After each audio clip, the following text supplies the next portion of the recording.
Hello, my dear friends and law aspirants. Welcome back once again on Utkarsh CLAT classes. This is Hasib Chauhan, mentor for your legal reasoning.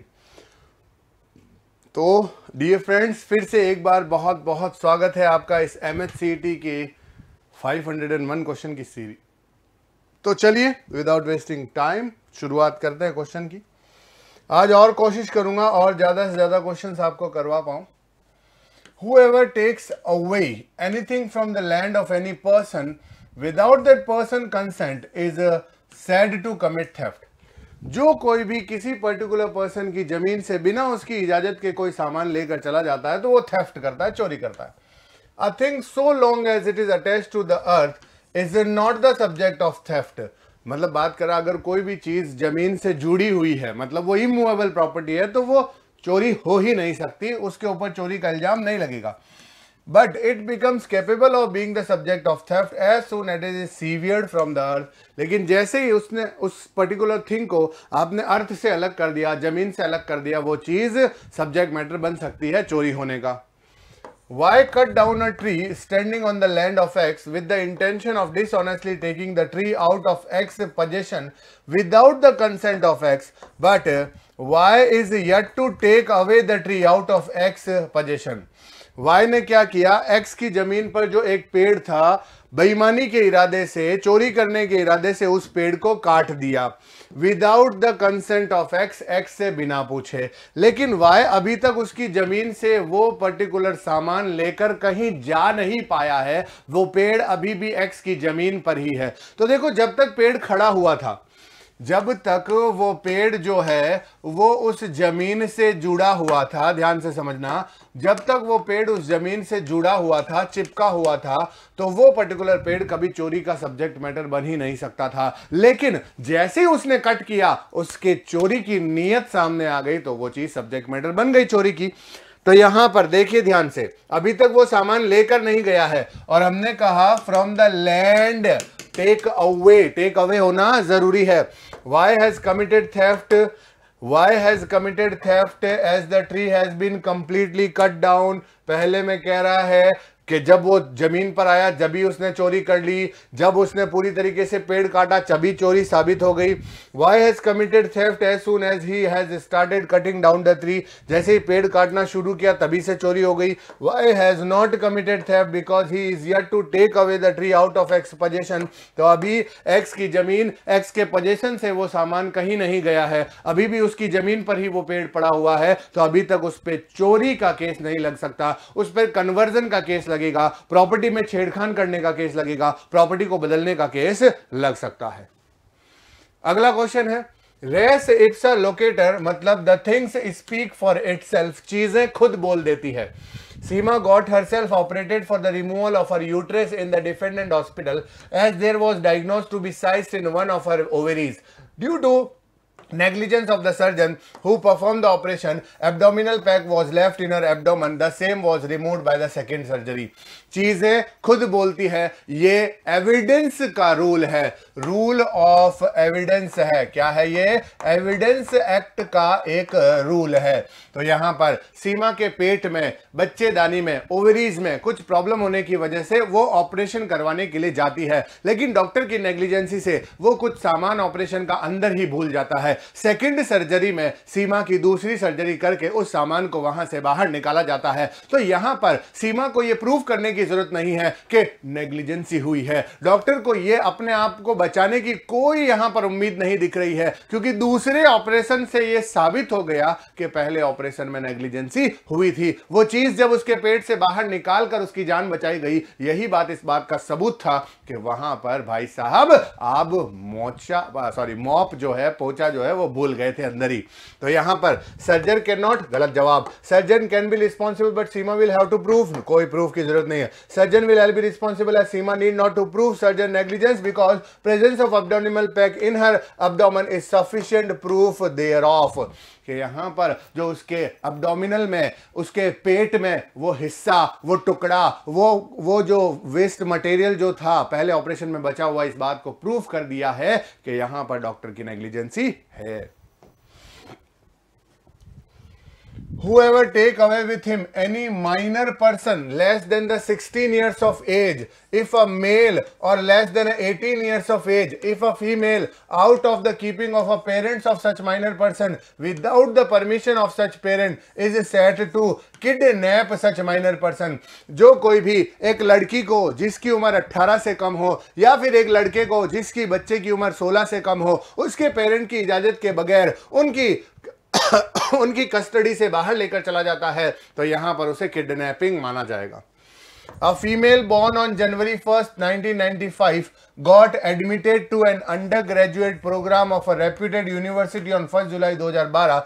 She became friendly with one of boys born on 1st June 1994 of her class. The boy and the girl decide to marry. The parent of the boy agreed, but the family of the girl did not agree. On December 15, 2012, the girl made a call from her BlackBerry to the boy. The girl told the boy to come in his car at a particular place and time. The boy reached the stipulated place before the stipulated time. He waited there for about half an hour. The girl reached the stipulated place. She opened the door of the car and sat beside the boy, who was on the driving seat, without exchanging any pleasantries. The boy drove the car to unknown place. The father of the girl lodged an FIR in the nearest police station on January 20, 2013.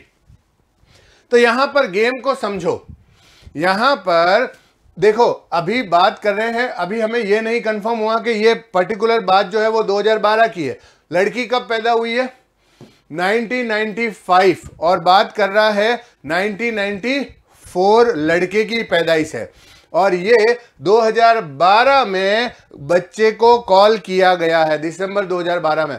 तो अब बताओ कि अगर female की उम्र count करने लगोगे तो 95 से लेकर 2012 कितना हुआ? 5 और 10, 15 और 2, 17 साल की है लड़की, और लड़का कितने का है?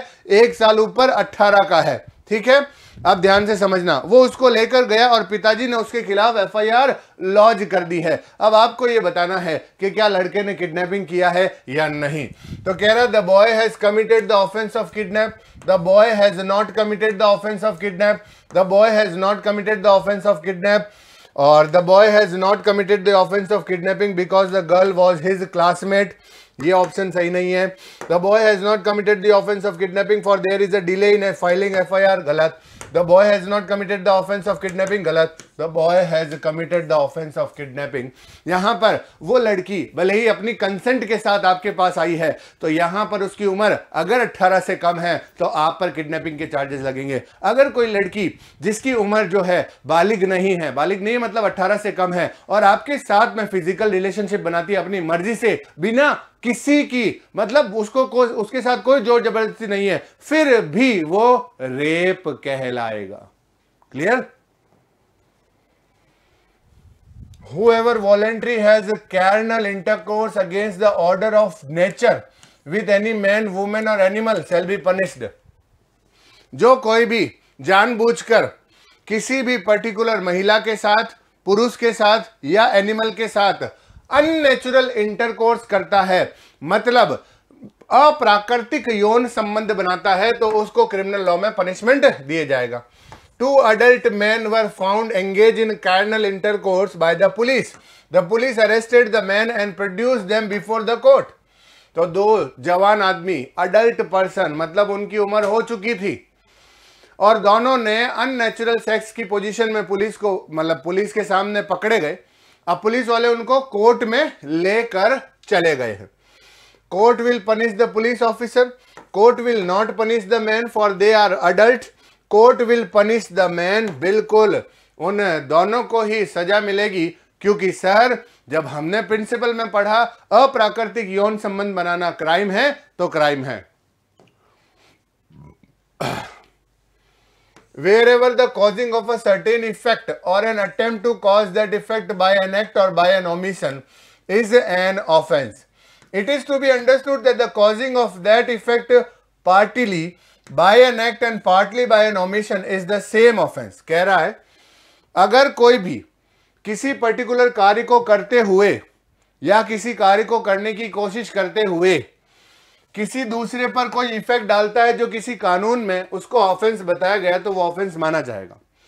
देखो, एक होता है एक्ट, दूसरा होता है ओमिशन। एक्ट का मतलब है कोई काम ऐसा करना जिसमें मुझे कानून ने मना किया था और मैंने किया, तो वो एक्ट ऑफेंस है। ओमिशन का मतलब होता है वो काम मुझे नहीं करना था लेकिन फिर भी मैंने किया, तो ये भी ऑफेंस है। और अगर दोनों का मिला जुला काम है, दोनों का मिला जुला है, कुछ काम मैंने किया जो मना किया गया था, कुछ काम मैंने नहीं किया जो मुझे करना चाहिए था, उन दोनों के इफेक्ट से अगर मेरे हाथ से कोई बड़ी गलती हो गई है तो भी ऑफेंस माना जाएगा। A intentionally omitted to give food to his father. A जानबूझकर अपने पिताजी को खाना नहीं देता है। He also use to beat his father, और मारता भी है। अब देखो, मारना भी गुनाह है और किसी पर्टिकुलर पर्सन जो आपके ऊपर डिपेंडेंट है उसका ख्याल नहीं रखना, उसको खाना नहीं देना भी गुनाह है। कंसिक्वेंटली एज फादर डाइड, उसके पिताजी की डेथ हो जाती है इस पर्टिकुलर सिचुएशन में। तो अब बताओ, A did not commit any crime. A committed only the offense of omitting to give the food. A committed only the offense of beating of father. A committed the offense of killing of his father. क्योंकि दोनों के result से, खाना नहीं देना और मारना, दोनों के मिलने से उसकी मौत हुई है, तो वो उस पर्टिकुलर मौत के लिए जिम्मेदार होगा।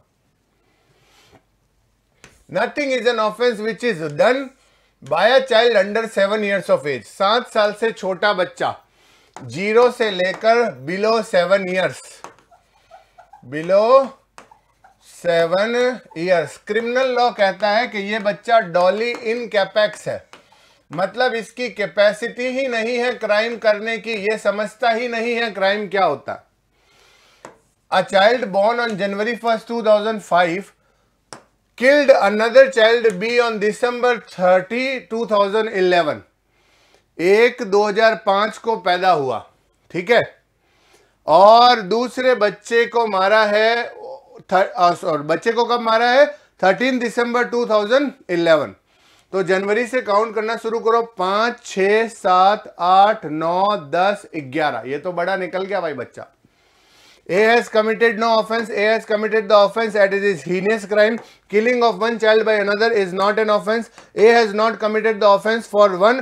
On the date of killing of B, A was a child. तो यहां पर प्रॉब्लम यह है, तकलीफ यह है कि यहां पर हमें एग्जैक्ट डेट नहीं दी है। समझ रहे हो? अगर मैं काउंट करूं 2005 से, तो 2005, 6, 7, 8, 9, 10 और 11। अच्छा, okay, done done done. Sorry, मैंने काउंटिंग गलत कर दी। तो ये तो अभी बिलो 7 ईयर है ना, ये बच्चा बिलो 7 ईयर्स है भाई। ये 7 साल का हुआ कहाँ? अभी दिसंबर 31 तो आया ही नहीं, उसके बाद 1 जनवरी आएगा, तब बर्थ डेट आएगी ना, तो 7 साल का हुआ ही नहीं। तो डी ऑप्शन सही होगा। बिल्कुल सही, बिल्कुल सही, कैलकुलेशन में हो गया थोड़ा। अगला क्वेश्चन है, a pact other than a pact to commit suicide to suffer any harm is not an offense provided the age of the person who has given his consent to suffer harm is above 18 years। कह रहा है एक ऐसी कोशिश करना, other than to commit suicide, suicide करने की कोशिश करना क्राइम है, लेकिन उसके अलावा कोई भी दूसरी कोशिश करना, किसी भी तरीके का दूसरा क्राइम करना, दूसरा कार्य करना क्राइम नहीं है, लेकिन वो सामने वाले की मर्जी के साथ होना चाहिए। अगर सामने वाले ने अपनी कंसेंट दी है, और कंसेंट देने वाले की उम्र 18 से ज्यादा होनी चाहिए। A enters into a pact with B, a boy of less than 18 years of age, to fence with each other for amusement. They agree to suffer any harm which in the course of such fencing may be caused without foul play। तो ये कह रहा है ए जो है वो B के साथ में एक पैक्ट करता है, एक समझौता करता है। फेंस का मतलब होता है लकड़ियों से लड़ाई करना, तलवारों से लड़ाई करना, जो एक दूसरे के साथ खेलते हैं ना। तो अब चोट लग गई, अब ए ने बी के साथ किया और बी जो है वो 18 से कम उम्र का बच्चा है। तो अब ऐसे केस में ध्यान से समझना, A while playing fairly hurt B, A commit no offence. A ने पूरी ईमानदारी से गेम को समझा और खेला और उसने कोई ऑफेंस नहीं किया, अगर लग भी जाती है बी के। A while playing only unfairly hurt B, A commit an offence. अगर ए चीटिंग करके सामने वाली पार्टी को मारता है तभी ऑफेंस माना जाएगा। A while playing fairly hurt B, A commit an offence. A जो है वो फेयर प्ले कर रहा है तब भी ऑफेंस माना जाएगा। A while playing unfairly hurt B, A commit no offence. A while playing unfairly, अगर वो बी को मार देता है तब भी कोई ऑफेंस नहीं होगा। तो यहां पर ध्यान से समझो, अच्छे से पॉइंट को अंडरस्टैंड करो कि बॉय की उम्र जो है वो लेस देन 18 ईयर्स है। तो लेस देन 18 ईयर्स हो तो क्या अंडर एज के बच्चों की फाइट नहीं होती क्या? आपस में अम्यूजमेंट में कंपटीशन नहीं होते क्या? बिल्कुल होता है कि नहीं होता है? आपने देखा होगा ना भाई, 16 साल के बच्चों के टूर्नामेंट्स होते हैं, बॉक्सिंग टूर्नामेंट, कराटे टूर्नामेंट होते हैं ना, तो वहां पर दोनों ही बच्चे जो है फॉर अम्यूजमेंट। तो अब यहां पर देखो, अगर ए फेयर प्ले कर रहा है और बी को मार देता है तो कोई ऑफेंस नहीं है। यहां पर ए जो प्ले कर रहा है अनफेयरली, तो बी को मारता है तो ऑफेंस है। ए फेयर प्ले कर रहा है और फिर भी मार देता है तो ऑफेंस। तो ये तो ऑप्शन क्लियर कट गलत हो गया। फेयर प्ले कर रहा है और ए कमिट नो ऑफेंस, तो ये ऑप्शन सही है। A while playing only unfairly hurt B A commit an offence, तो ये भी ऑप्शन सही है। ए वाइल प्लेइंग अनफेयरली, अगर वो गलत काम कर रहा है, हर्ट बी, और यहां पर उसने बी को मार दिया, तो ए कमिट नो ऑफेंस, तो ये भी ऑप्शन गलत है। तो देखा जाए तो ये दो ऑप्शन सही है। अब इसने हमसे पूछा क्या है, other than a pact to commit suicide to suffer any harm is not an offense provided the age of person who has given his consent to suffer harm is above 18 years। तो यहां पर लड़का जो है वो 18 से कम का है। तो ऐसे केस में ए वाइल प्लेइंग ओनली अनफेयरली, तो ए फेयर प्ले कर रहा है, अनफेयर प्ले कर रहा है, और ए कमिट नो ऑफेंस, तो ये तो गलत हो गया, ये भी गलत हो गया। While playing only unfairly hurt B A committed suicide while playing A, तो ये दोनों ऑप्शन सही है और बेटर ऑप्शन जो है वो दोनों में से ए ऑप्शन ज्यादा सही है, ज्यादा बेटर है। क्लियर? ओह सॉरी, अरे एक सेकंड रुकना बेटा, एक सेकंड रुकना। इसका सही ऑप्शन सी होगा, ए वाइल प्लेइंग फेयरली। सॉरी, ये वाला पॉइंट सबसे इंपॉर्टेंट है। अगर 18 से कम उम्र का बच्चा है, भले ही वो अपनी मर्जी से आपके साथ आया है, लेकिन ऐसे केस में भी आप ऑफेंस में गिरफ्तार हो जाओगे। लेकिन हाँ, जो टूर्नामेंट्स होते हैं, जो बड़े बड़े टूर्नामेंट्स होते हैं, अगर उन टूर्नामेंट्स के बच्चे जो है आपस में बॉक्सिंग कर रहे हैं, दोनों बच्चे मान लीजिए 18 से कम उम्र के हैं, दोनों अपनी मर्जी से आते हैं और एक बच्चे का जबड़ा टूट जाता है, तो ये गेम स्पिरिट है कि वो दोनों एक दूसरे पर केस फाइल नहीं कर सकते। लेकिन टॉर्ट के केस में अगर वो जाएगा वो बच्चा, तो उसको अपने जबड़े टूटने का कंपनसेशन सामने वाली पार्टी से मिल सकता है, कोई दिक्कत नहीं उसमें। When an act which would otherwise be an offense is not that offense by reason of the youth, the want of maturity of understanding, the unsound person and the intoxication of the person doing that act, every person has the same right of private defense against that act which he would have if the act were that offense. Nothing is an offense which is done in the exercise of the right of private defense. ये कह रहा है कि अगर कोई minor कोई गलती कर दे, अगर कोई अनसाउंड पर्सन का, अनसाउंड माइंड का पर्सन है वो कुछ कर दे, या कोई नशे की हालत में अगर कोई पर्सन है वो कुछ कर दे, तो यहां पर वो सारे लोगों के द्वारा किए गए काम नो ऑफेंस है। लेकिन ये माइनर किसी पर अटैक कर रहा है, नशे की हालत में किसी को मारने की कोशिश कर रहा है, पागल आदमी किसी पर अटैक कर रहा है, तो सामने वाली पार्टी को भी प्राइवेट डिफेंस का पूरा अधिकार है और डिफेंस के केस में भी उस पर कोई गुनाह नहीं है। A under the influence of madness attempt to kill the B in order to save his life, उसने ए को ग्रीवियस हर्ट पहुंचाया। ए पागलपन की हालत में है, वो तो कोई ऑफेंस कर ही नहीं रहा, तो ए हैज कमिटेड ऑफेंस गलत, A has not committed offence ठीक है, ये भी सही है। A B has committed an offence और बी हैज नॉट कमिटेड, तो बी ने कोई ऑफेंस नहीं किया है। अगर वो अपनी जान बचाने के लिए सामने वाले को प्राइवेट डिफेंस में मार भी देता है तो। फिर है बच्चे, right to carry on any occupation, trade और business is a fundamental right under the Indian constitution. The state is under the obligation under the directive principle of state policy to organise agriculture and animal husbandry on scientific line and towards the goal take step to prohibit cow slaughter. तो right to occupation जो है carry करना, business करना fundamental right है और Indian constitution. State की ये policy है कि उन्होंने ऑब्लिगेशंस की है कि यहां पर cultural and animal husbandry scientific line पर, और टूवर्ड्स दैट गोल, गोल ये है, उनका मकसद ये है कि वो काउ स्लॉटर को, गाय को मारने को प्रोहिबिट करते हैं। The state of x passed a legislation totally prohibiting cow slaughter. A butcher trading in a meat of all animals including cows challenged this legislation as a violating the fundamental right to carry on his business। तो यहां पर ये कहता है कि मेरा तो कसाई खाना है, मैं सभी प्रकार के मीट सप्लाई करता हूं, तो ये जो आपने ये एक्ट पास किया है ये मुझे ठीक नहीं लगता। तो समझना, the state of X cannot make a law taking away the fundamental right. The state can prohibit cow slaughter to organize animal husbandry on scientific line। बिल्कुल सही जवाब है, क्योंकि प्रिंसिपल में कहा गया है कि स्टेट डायरेक्टिव प्रिंसिपल के थ्रू किसी पर्टिकुलर फंडामेंटल राइट को मानने के लिए एक पर्टिकुलर गाइडलाइन प्रोवाइड करवा सकता है, वो हमें फॉलो करनी पड़ेगी। The Constitution guarantee freedom of religion and expect the citizen to respect national anthem as a fundamental duty। Constitution ने गारंटी दी है कि हम आपको अपना धर्म मानने की आजादी देते हैं, लेकिन सिटीजन से यह उम्मीद की जाती है कि वो नेशनल एंथम की रेस्पेक्ट करे, ये उनकी फंडामेंटल ड्यूटी है। According to the religious tenets of a particular sect, एक पर्टिकुलर सेक्शन अपने रिलीजियस धार्मिक के according singing the praise of any entity other than God is forbidden.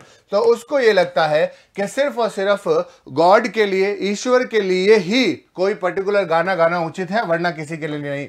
The child belonging to that section refuse to sing national anthem in the course of school assembly in which every child must compulsory participate. When the disciplinary action was instituted against the child, the parents challenge the school's order to singing the national anthem. तो यहां पर उस बच्चे ने कहा कि भाई मैं नहीं गाऊंगा, तो बच्चे को निकाल दिया गया। अब पेरेंट्स जो है उनके स्कूल वालों के इस डिसीजन के खिलाफ जा रहे हैं। तो आप बताइए कि इसका सही ऑप्शन क्या होगा। School can take disciplinary action against the child as it is the fundamental duty to respect national anthem. The fundamental right to freedom of religion cannot be abridged by fundamental duty imposed by the state. The girl, मतलब वो भी child, is free to follow the religion of her choice and follow its rule. It cannot be said to be disrespect on the part of the girl if she refused to sing national anthem. तो यहाँ पर national anthem जो है, वो गाना जो है वो हमारी फंडामेंटल ड्यूटी में आता है। सॉरी, गाना नहीं है, वहां पर नेशनल एंथम में सम्मान करना, मतलब आप उसको बुरा नहीं बोलेंगे, आप उसका डिसरेस्पेक्ट नहीं करेंगे। अगर आपको नहीं गाना है, नहीं गाना है, ये आपकी चॉइस है। तो यहां पर उस गर्ल का खुद अपनी मर्जी से किसी पर्टिकुलर पार्ट को मानना या नहीं मानना, ये हम आप पर छोड़ते हैं। और हमारा कॉन्स्टिट्यूशन इतना दयावान है कि वहां पर भी वो लिबरल है, मतलब ऐसा कोई पर्टिकुलर प्रोविजन नहीं है कि आपके ऊपर कंपलसरी है कि नेशनल एंथम में आपको गाना ही पड़ेगा, पार्टिसिपेट होना ही पड़ेगा, लेकिन आप उसकी डिसरेस्पेक्ट नहीं कर सकते। अगला क्वेश्चन है, all citizen shall have the right to freedom of speech and expression. सारे के सारे जितने भी इंडिया के रहने वाले लोग हैं, सिटीजन्स हैं, सभी को अधिकार है freedom of speech and expression का, अपनी बात सामने वाले के पास रखने का। X, a famous writer and novelist criticize another novelist B stating that the novel of B is foolish, he is a weak one, his novel is indecent, his mind is impure, he is not of a good character, he should write decent and a good novel, can X be sued for defamation। बोलने का अधिकार का मतलब ये नहीं कि आप कुछ भी बकवास करो, जो मुंह में आए बोलो। तो एक नॉवल लिखने वाला आदमी दूसरे नॉवलिस्ट पर इल्जाम लगा रहा है कि वो पागल है, एक कमजोर दिमाग का पर्सन है, उसकी नॉवल गंदी है, उसका दिमाग कचरा है, उसका कैरेक्टर सही नहीं है, उसको अच्छी किताब लिखनी चाहिए। तो क्या जिसके ऊपर ये सारे इल्जाम लगे हैं, क्या जैसे ये कह रहा है कि एक्स के ऊपर डिफेमेशन का चार्जेस लग सकता है या नहीं, क्या एक्स के ऊपर मानहानि का चार्जेस लग सकता है या नहीं। He is not liable because he had just expression his personal views. He is liable to be sued for defamation if his statement was not true or said in a malified intention। बिल्कुल सही जवाब है, उसके ऊपर defamation के charges लग सकते हैं अगर ये बात प्रूफ हो गई कि उसने जो कुछ भी बोला है वो झूठ बोला है और उसके पास इस बात का कोई सबूत नहीं है कि बी की नॉवल सही है या गलत है। A citizen is expect to take reasonable duty of care while driving on the road and not to cause injury and not to cause, अच्छा सॉरी, ये डायरेक्शंस हिंट दे रखे आपको, लेकिन हम इनको सही कर देते हैं, वो डायरेक्शंस आगे आ जाएंगे आपके। कह रहा है एक पर्टिकुलर सिटीजन की ड्यूटी है ड्राइविंग करते टाइम रोड पर और किसी को इंजरी नहीं पहुंचाए। X, owner of a car asked his friend why to drive the car to his office as the car was near his ex-office. It hit a pedestrian P on account of Y's negligence. Driving and injured him seriously. P sued X for damage. Which one of the following is correct? X ने अपने दोस्त Y से कहा कि यार आज गाड़ी तू चला लेना, चला लिया। रास्ते में Y की नेग्लिजेंसी से P को टक्कर लग गई। अब P जो है वो गाड़ी के मालिक पर कंपनसेशन क्लेम करना चाहता है। X is not liable as it was the negligence of Y. The liability of Y solemnly of Y as X was not accompany him. As Y was driving under X care and authority, X is liable. सही जवाब होगा इसका C। तो ये पड़ेगी इसके ऊपर vicarious liability कि यहां पर अगर कोई पर्सन अपना कार्य किसी और से करवा रहा है या कोई भी आदमी किसी के लिए एजेंट बनकर या सर्वेंट बनकर काम कर रहा है तो उसके मालिक की जिम्मेदारी होगी कि उसको उसकी पूरी रिस्पॉन्सिबिलिटी उठानी पड़ेगी। नेक्स्ट क्वेश्चन है, ध्यान से समझना दोस्तों। अगला क्वेश्चन क्या है? The law permits citizen to use force only for protection when necessary against imminent attack. कानून कहता है हर एक सिटीजन के पास अधिकार है कि ताकत यूज कर सकता है, लेकिन वहां पर उनको लगना चाहिए कि ये जरूरी है और अचानक हमला हुआ है जिसमें मैं कुछ नहीं कर सकता। P with the intention of committing theft enter the house of Q. P जो है वो Q के घर में घुसता है, क्यों? चोरी करने के इरादे से। Q on seeing him entering struck him with a lathi and P fell down unconscious. Thereafter, Q gave him another blow of lathi on his head which caused his death. On being prosecuted for murder, Q took the plea of private defense. Which of the following argument is valid? P चोरों की तरह घर में घुस रहा, चोर है।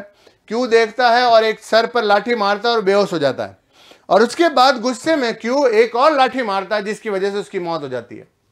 ध्यान से समझना बेटा कि इस क्वेश्चन को आपको किस तरीके से हैंडल करना है।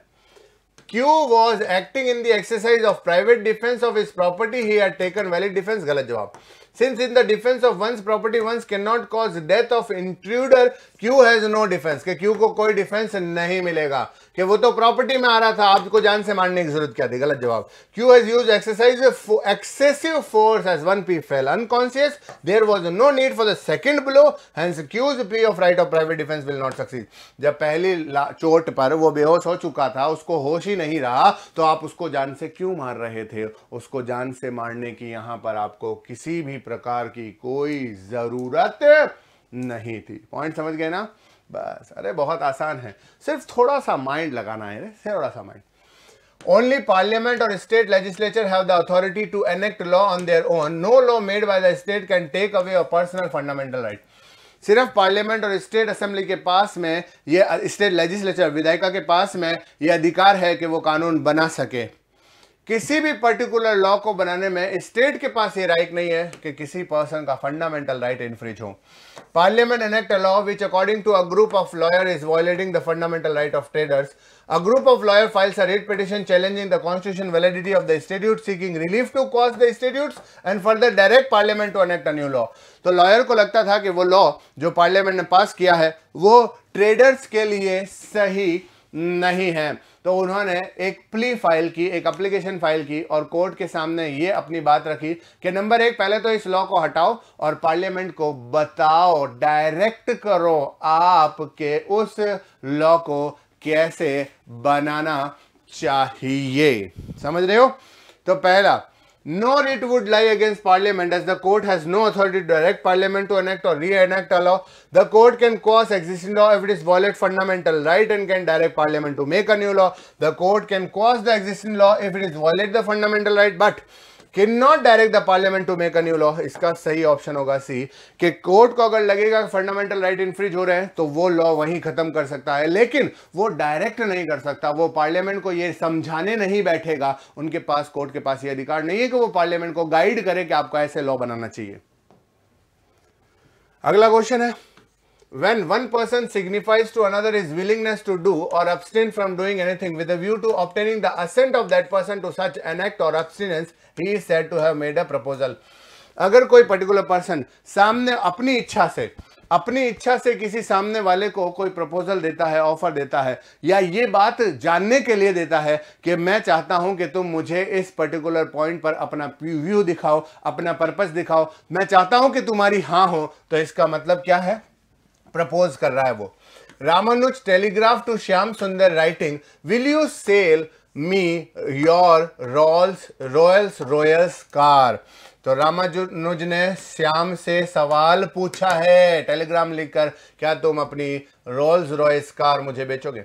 Telegram the lowest cash price, और अगर बेचोगे तो कम से कम प्राइस बताओ। Shyam Sundar also replied by telegram, lowest price for car is 20 lakh, के कम से कम 20 लाख रुपए है।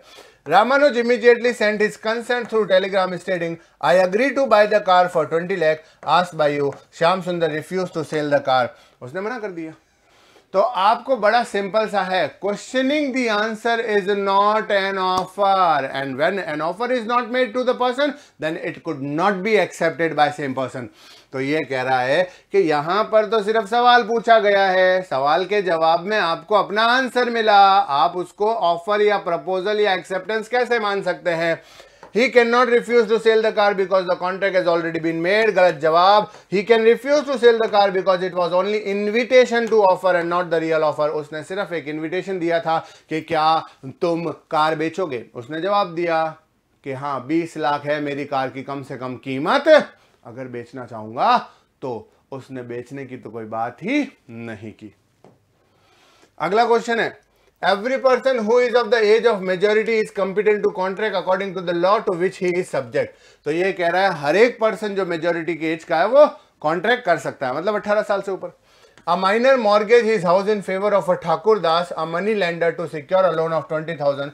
A part of this rupees 10,500 was actually advanced to him. While considering the proposed advance, the attorney who was acting for the money lender received information that the plaintiff was still a minor. Subsequently, the minor commenced an action stating that he was underage when he executed the mortgage and the same should therefore be cancelled. He prayed for setting aside the mortgage. The mortgage money lender prayed for the refund of 10,500 from the minor. तो एक minor था, उसने एक mortgage deed Thakur Das के favour में execute की 20,000 रुपए की। मॉर्गेज डीड का मतलब होता है गिरवी रखना। तो ऐसे केस में उस पर्टिकुलर ठाकुर दास ने उस माइनर को 10,500 दिए। बाद में ठाकुर दास को पता चला कि वो तो बच्चा माइनर है, तो यहां पर अब माइनर को मजा आ रहा है और वो कोर्ट के पास जा रहा है कि इसको कैंसिल करो, मैं तो माइनर हूं। और ठाकुर दास कह रहा है कि मेरे 10,500 रुपए वापस दिलवा दीजिए। तो अब आप बताइए किसका सपोर्ट करेंगे।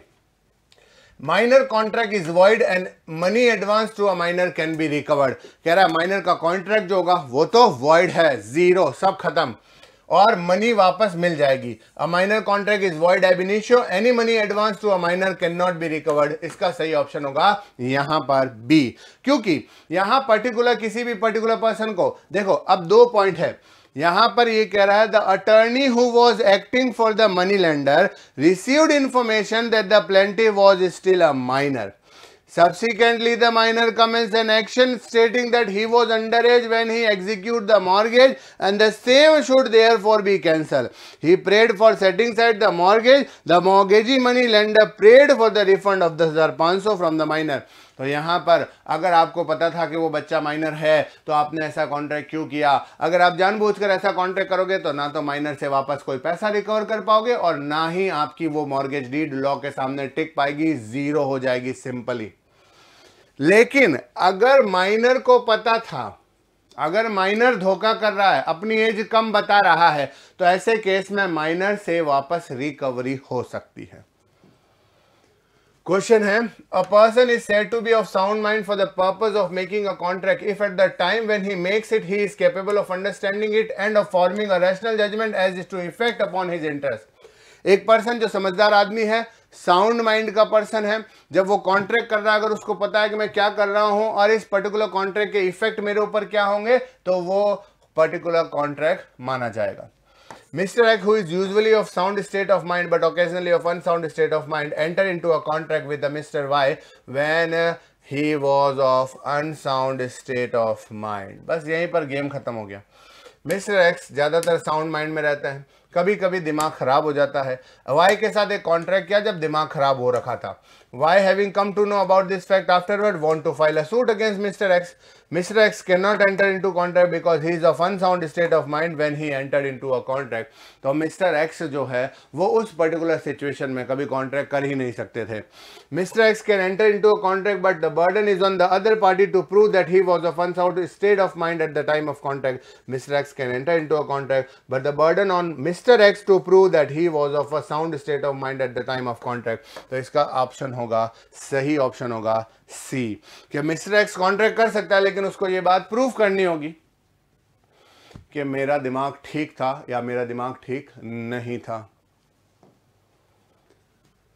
अच्छा एक सेकंड, यहां पर जब क्लियर दिख रखा है कि अनसाउंड स्टेट ऑफ माइंड था तो इसका सही ऑप्शन होगा एक्स के A. Mister can not enter into contract because he is of unsound state of mind when he enter into a contract. तो यहां पर सही ऑप्शन होगा ए. Nothing is an offense merely by reason of its being done with the knowledge that it is likely to cause harm, if it to be done without any criminal intention to cause harm, and in good faith for the purpose of preventing the avoiding other harm to a person or property. कह रहा है कोई भी कार्य offence नहीं कहलाएगा अगर उसके बारे में हमें नॉलेज है कि इससे मैं नुकसान पहुंचा सकता हूं किसी को, लेकिन मैं नुकसान नहीं पहुंचाना चाहता, मैं उसको बचाना चाहता हूं. Sherman, the captain of a steam vessel, suddenly and without any fault of negligence on his part, find himself in such a position that before he can stop his vessel, he must inevitably run down a boat number B with a 20 or 30 passenger on the board, unless he change the course of his vessel, and that by changing his course, he must incur the risk of running down a boat number C with only 2 passenger on the board, and which he may possibly clear. तो मैं समझा देता हूं, आप option देखिए जब तक. यहां पर ये कह रहा है कि पर्टिकुलर शर्मन जो है वो एक जहाज का कप्तान है और उसको अचानक बिना उसकी पार्ट के नेग्लिजेंसी के ये महसूस हो गया कि अगर मैंने बोट को नहीं घुमाया तो मैं उस बोट नंबर बी को टक्कर मार दूंगा जिसमें 20 से 30 पैसेंजर है, और अगर बोट को घुमाकर अपना रास्ता बदलने की कोशिश करता हूं तो उस छोटी नाव को मैं टक्कर मार दूंगा जिसमें दो या 3 लोग हैं. तो अब बताइए अगर वो छोटी नाव को टक्कर मार देता है तो क्या उसने कोई गुनाह किया है, उसने कोई नेग्लिजेंसी की है? तो इसका सही ऑप्शन होगा सर, सरमन ने कोई गुनाह नहीं किया है. तो देखिए Sarman has committed no offence because this was done out of necessity. ये होगा इसका परफेक्ट आंसर. देखो अब किस्मत की बात देखो आपकी, यहां टाइपिंग में ही ये पॉइंट दिख चुका था पहले ही. कोई बात नहीं, खैर कोई नहीं. चलिए अगला क्वेश्चन है. Willfully rash driving is an offense. Mr. Tiwari was driving his car after drinking alcohol. Police book him for willful negligent driving. Is the act of police lawful? Mr. Tiwari है दारू पीने के बाद जानबूझकर अपनी मर्जी से दारू पीने के बाद गाड़ी चला रहा था. पुलिस वालों ने उसे नेग्लिजेंट ड्राइविंग के लिए गिरफ्तार किया. No, because Mr. Tiwari was not driving rashly, he was drunk. No, this is not a negligent. Yes, because Mr. Tiwari was driving rashly. Yes, because the police has the power to arrest a person driving rashly. तो अब आप बताइए कि यहां पर जानबूझकर अगर आप शराब की अवस्था में हो, मतलब अल्कोहल की कंडीशन में हो, तो अगर ऐसी केस में आपने इस तरीके से किया तो sir no, because Mister Tiwari was not driving rashly, he was drunk while driving. और पुलिस ने क्या बुक किया है? Wilful negligent driving. तो विलफुल नेग्लिजेंट ड्राइविंग की बात करेंगे तो यस वो था, सॉरी ये रैशली तो नहीं आएगा. Police has power, no this is not a negligent. तो सही ऑप्शन फिर ए होगा क्योंकि यहां पर वो ड्रंक में था, नेग्लिजेंसी वाले एक्ट में नहीं पकड़ा गया है. आज का आखिरी क्वेश्चन देखिए दोस्तों. Whoever intending to take dishonestly any movable property out of the possession of any person without that person consent move that property with an intention to take it is said to commit theft. बता चुका हूं मैं. Why cut down a tree on Z ground with the intention to dishonestly taking it out of Z possession without Z consent? Why could not take away, लेकिन लेकर नहीं गया. Prosecuted for the theft. देखो यहां पर अलग सवाल है.